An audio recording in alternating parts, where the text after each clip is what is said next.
In this episode, I will share 5 very important retirement planning steps, so make sure you stay until the end.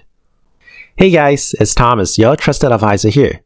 Whether you like it or not, retirement is inevitable, and we're gonna get there at some point in our lives. But to be able to live a comfortable retirement life, we need to plan ahead.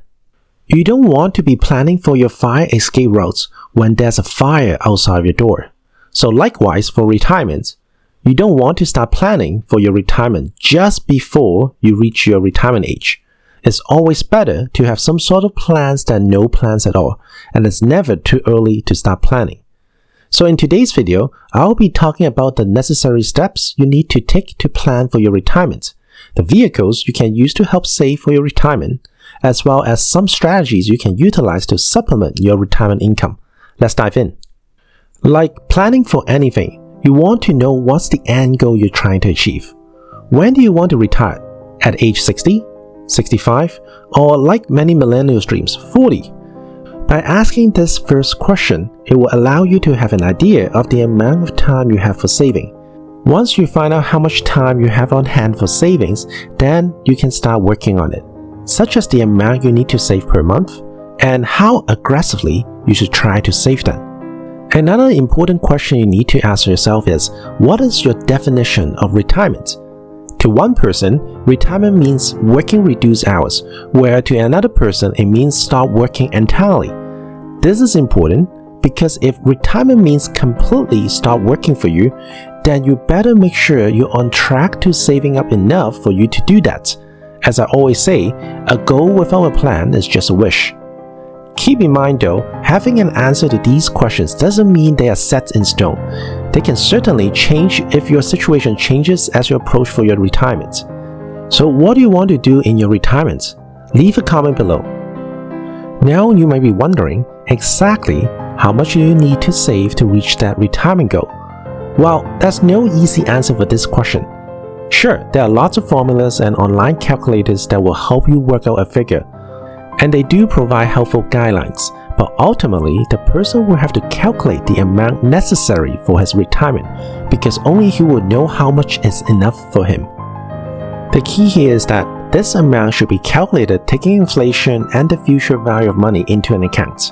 Once you can figure out the amount required for your retirement, you can see clearly the monthly saving targets you will need to reach for your retirement goal.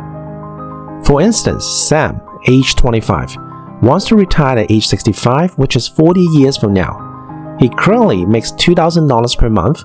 With an inflation of 2.5% per year, he needs to make $5,400 in year 2060 in order to keep the same buying power as of today. In other words, Sam needs to make sure he has $5,400 of income per month from somewhere by the time that he retires. If he wants to solely depend on his saving, then he needs to save around $1.2 million for his retirement. Quick math here, with a 5% return per year, the $1.2 million will give Sam $60,000 a year, and that is $5,000 per month. Be careful here though, there's a lot of uncertainties here, because you need to factor in the extra medical costs you may need, longer life expectancy, or fluctuating inflation rates and cost of living, and etc. That is why it's advisable to always save more than what you think. You will need to take into account the unforeseeable. Another thing that matters is the amount of expenses. Some people live frugally, while others may live lavishly. People might be a homeowner or they have been renting all along. Some might have a car they may need to pay for, whereas some only take public transit. As a result, everyone's lifestyle expenses can be very different. Unless you expect to change your lifestyle 100% at your retirement, chances are your expenses will be more or less the same as your current lifestyle. As you may have figured out by now, it's never too late to start saving for your retirement. In fact, we should save for retirement the moment we start working. By starting earlier, not only we're able to save up less each month to reach our retirement goal, but also we can take full advantage of compounding returns. Let's look at an example here. Mary starts saving for retirement at age 25. She saves $3,000 per year, so that's around $250 a month. If she invests this amount with a 7% annual return since 25, she will have over $600,000 by the time she retires at age 65. Now, Gary didn't start doing the same until he's 35.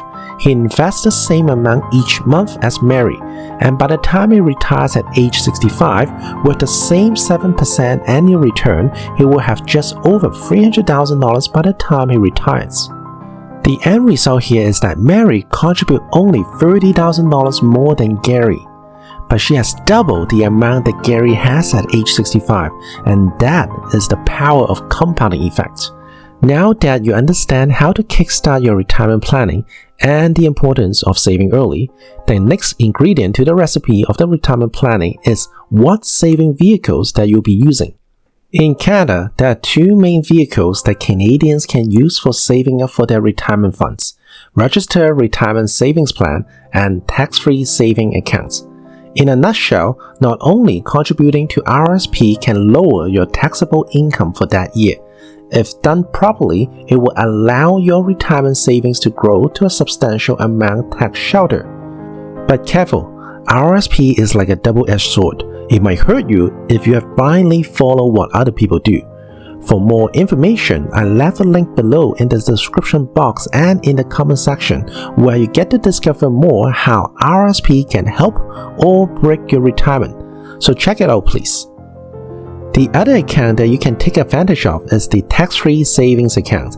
Canadians can open up this account as soon as they turn 18. And unlike the RSP, the contribution limit is not determined by income but by age. So this account is a perfect place to keep your money to avoid retirement benefit clawbacks.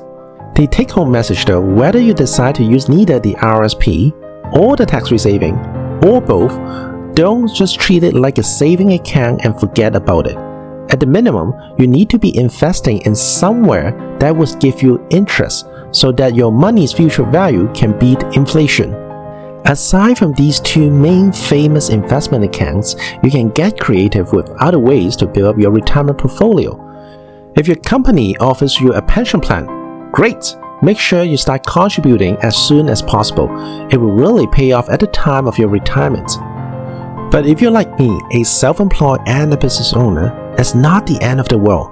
There are various ways that can help you save as well. Most of you may already know real estate is a huge vehicle that Canadians like to use to accumulate wealth. In a survey done back in 2018, it is estimated that 77% of baby boomers across Canada are homeowners, and the average net worth of homeowners was $824,000. 7 times more than that of the renters in 2012. As attractive as it seems, you might be tempted to put everything in real estate. But that's probably not a good idea. The saying, never put all your eggs in one basket, is always true. When working on a good retirement plan, it's always a good idea to stay flexible and be creative. For instance, you might want to work past the age of 65 with part-time hours. You might be surprised by how much difference a few years worth of contribution make to your retirement fund. Also, a lot of people tend to focus on making more income, but it's just as important to cut down your expenses too. When you have extra money sitting around, is it smarter to pay down the debt first or to contribute into your retirement savings? The interest you save by paying down the debts could mean a lot for your retirement. As you age and get closer to your retirement though, you might want to revisit your investment portfolio and rebalance it according to your risk appetite.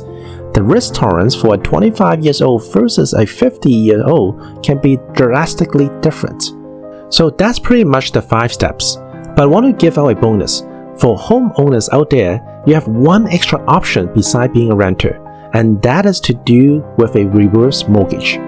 A reverse mortgage is a loan that allows you to get money from your home equity without the need of selling your home, and you can borrow up to 55% of your home current value.